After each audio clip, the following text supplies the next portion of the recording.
Hello students, आप सभी का हिंदी मिरर पर फिर से स्वागत है। जितने भी उत्तराखंड ओपन यूनिवर्सिटी के स्टूडेंट्स हैं, हिंदी मिरर से जुड़ जाइए। आपके लिए जो हम आज का कंटेंट लेकर आए हैं, तो आपका जिसको बहुत टाइम से आप इंतज़ार कर रहे थे और आपके जो है क्वेरीज आ रही थी उसको लेकर, तो BSL 201 आपका हम लेकर आ गए हैं संस्कृत का, जिनका पेपर है। आपके पेपर का नाम है पद्य गद्य एवं व्याकरण।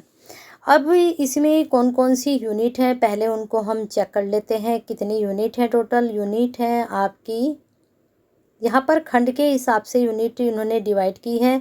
अब जैसे खंड 1 में आपकी जो है 5 यूनिट है, फिर आपकी फिर 5 है, फिर इस प्रकार फिर 5 है, फिर इसके बाद फिर 6 हैं।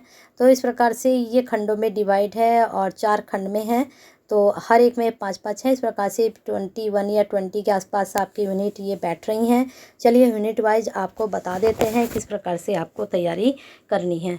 ये जो आपका पेपर है, थोड़ा ऐसे प्रीवियस क्वेश्चन पेपर आप एक बार देख लेंगे तो आपको थोड़ा आइडिया हो जाएगा कि किस तरह का पेपर आपके एग्ज़ाम में आता है। साथ में जो इम्पोर्टेंट टॉपिक है वो मैं बताऊंगी, तो उनको आप अच्छे से तैयार कर लीजिएगा। तो पेपर का नाम सभी को मालूम है, पद्य गद्य व्याकरण।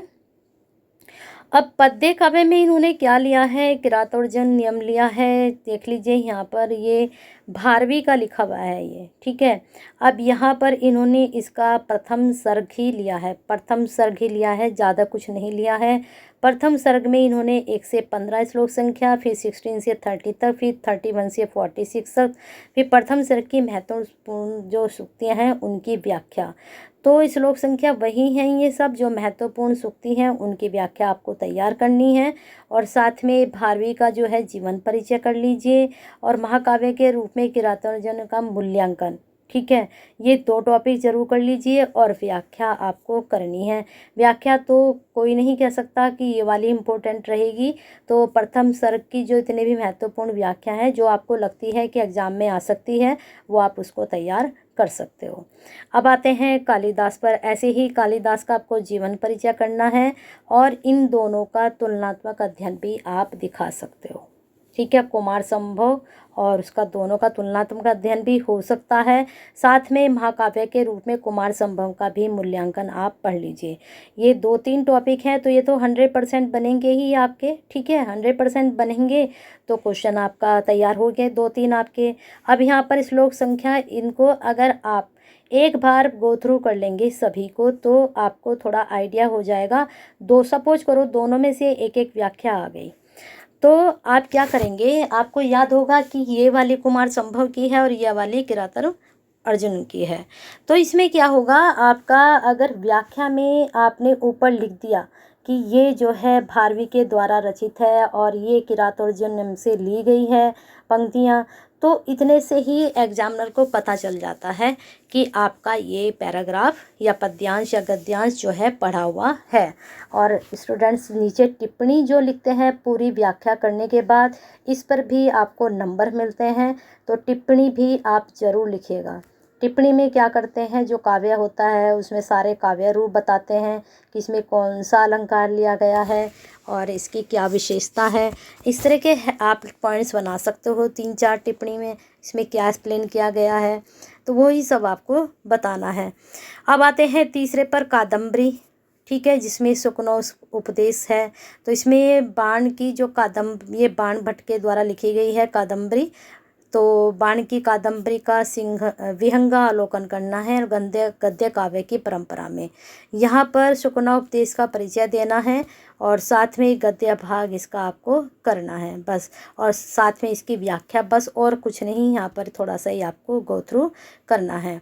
अब आते हैं लघु सिद्धांत कौमुदी। हाँ, बुक के अंदर भी जाकर बता देंगे, लेकिन वहाँ इतनी आपको इसकी ज़रूरत नहीं पड़ेगी जाने के अंदर। यहीं पर आपकी जो यूनिट है इनमें ही सब कुछ पता चल रहा है कि आपको क्या पढ़ना है। बुक की यूनिट में भी चले जाएंगे, फिलहाल यहाँ आप समझ लीजिए इसको। लघु सिद्धांत कौमुदी, संज्ञा प्रकरण, अच्छ संधि, ठीक है। अब यहाँ पर आपको क्या पढ़ना है? इसमें लघु सिद्धांत कौमुदी का संज्ञा प्रकरण, प्रारंभ में मुख्य मासिका ये नासिका तक की व्याख्या आपको देख लेनी है। फिर इसके बाद चलते हैं, इसमें आप ये वाला भी कर सकते हो, तुलयासा वाला भी और वृद्धि रोचा वाला भी। ठीक है, वृद्धि संधि के बारे में भी आपसे पूछा जा सकता है। अब आ चुके हैं हम अंदर की तरफ। वही देख लिए, कोई ज़्यादा अंतर नहीं है। भारवी का जीवन परिचय, भारवी के ग्रंथ, जीवन परिचय में तो ये सब कुछ ही आता है। महाकाव्य के लक्षण वही है सेम जो ऊपर आपकी यूनिट में था, अंदर भी यहीं पर आपको कंटेंट में भी एज इट मिलेगा, कोई ज़्यादा अंतर नहीं है।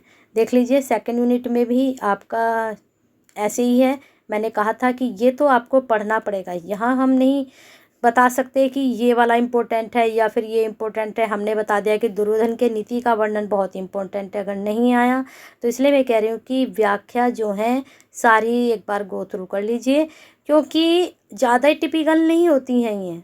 एक एक बार भी देखेंगे तो आपको पता चल जाएगा। सिर्फ पंक्तियाँ भी अगर आपने देख ली और आपको पता है कि ये वाली पंक्ति किरातार्जुन में से ली गई है या फिर भारवी के उसमें से ली गई है या फिर बाण भट्ट के उसमें से ली गई है, तो आपको क्या करना है, सिर्फ आपको ऊपर जो आपका प्रसंग होता है, संदर्भ होता है, वो सही जाना चाहिए।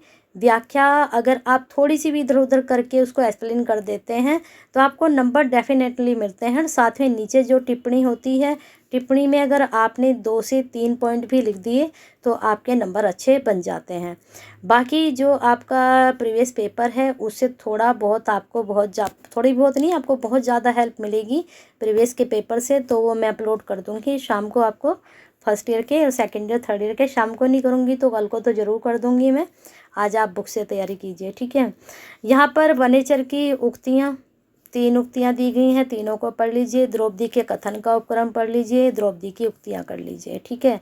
इतना ही आपके लिए सफिशेंट रहेगा। ऊपर का नहीं करना चाह रहे तो द्रौपदी का तो आप ज़रूर कर लीजिए।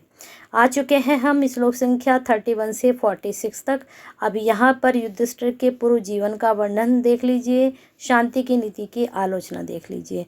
अब मैंने ये कह तो दिया, अब ज़रूरी नहीं कि ये 2 आए, अब जो 3 बचे हैं हो सकता है उसमें से आ जाए, क्योंकि व्याख्या क्वेश्चंस का तो एक बार को आइडिया हो जाता है, व्याख्या का नहीं हो पाता। व्याख्या कहीं से भी कैसे भी बन जाती है। हाँ, जो प्रीवियस के पेपर हैं उनसे थोड़ी बहुत आपको हेल्प मिल सकती है, क्योंकि जो व्याख्याएँ रिपीट हो रही हैं हो सकता है इस बार वो ही रिपीट हो जाए। वनेचर द्रौपदी की उक्तियाँ, ठीक है, द्रौपदी की उक्तियाँ, वनेचर की उक्ति, द्रौपदी की उक्ति यहाँ पर आप पढ़ सकते हो। द्रौपदी की उक्ति तो आप पढ़ ही लीजिए, क्योंकि ये बहुत ज़्यादा आपके लिए इम्पोर्टेंट है। मुझे लगता है आगे की और जो यूनिट हैं उन पर हमें जाने की इतनी ज़रूरत नहीं है, क्योंकि मैंने आपको सब कुछ बता दिया है कि कैसे कहाँ से क्या पढ़ना है। तो बने रहिए हिंदी मिरर के साथ। मैं आपके लिए प्रीवियस पेपर लेकर आती हूँ, उससे क्या होगा, थोड़ा सा आपको और आइडिया हो जाएगा कि आपको पेपर की तैयारी कैसे करनी है। अब यहाँ पर श्लोक संख्या, अब इसमें मैं क्या बताऊँ आपको, देख लीजिए श्लोक संख्या 1 से 15 तक आपको पढ़नी है, बस यही है यूनिट, और क्या है इसमें। अब थोड़ा सा कादम्बरी के बारे में समझ लेते हैं। कादम्बरी का जो एक तो आपको इस गद्य काव्य परंपरा पढ़नी है, देख ले एज इट है। यहाँ पर बाणकी कादम्बरी का विहंगावलोकन करना है, शुकना उपदेश का परिचय। ये तीनों ही टॉपिक 100% आपके एग्जाम में बनेंगे, तो इनको अच्छे से आप गो थ्रू कर लीजिए। अब मैं जितनी भी यूनिट आपके देख रही हूँ सभी में व्याख्या है, तो व्याख्या आप सबकी देख लीजिए, कहीं से कोई भी व्याख्या पूछी जा सकती है। और व्याख्या करने का तरीका मैं आपको सबसे बढ़िया बताती हूँ कि जितने भी आपके ये हैं रचनाएं हैं, सबके सार यानी कि सारांश याद कर लीजिए। सारांश याद कर लेंगे तो उससे क्या होगा, आपको पता रहेगा कि कौन से पात्र हैं, किस पात्र ने क्या कहा है, ठीक है। वो सब अगर आप पढ़ लेंगे और आपके दिमाग में रहेंगे तो आप आराम से व्याख्या को कर पाएंगे। तो बने रहिए हिंदी मिरर के साथ ऐसे ही बेनिफिशियल वीडियो के लिए, और मेरी कोशिश रहेगी कि आपको प्रीवियस क्वेश्चन पेपर जल्दी से प्रोवाइड कराऊं, जिससे आपको थोड़ा आइडिया हो जाएगा। अब तब तक आपको क्या करना है, अगर चैनल को अभी तक सब्सक्राइब नहीं किया तो कर लीजिए और बेल आइकन हिट कर दीजिए, और साथ में लाइक कर दीजिए। वीडियो ख़त्म होने वाली है जल्दी से, और शेयर भी कर दीजिए वीडियो ख़त्म होने से पहले। और कमेंट बॉक्स में क्वेरी जैसे ही सेंड करते रहिए, जैसे अब तक करते आए हैं।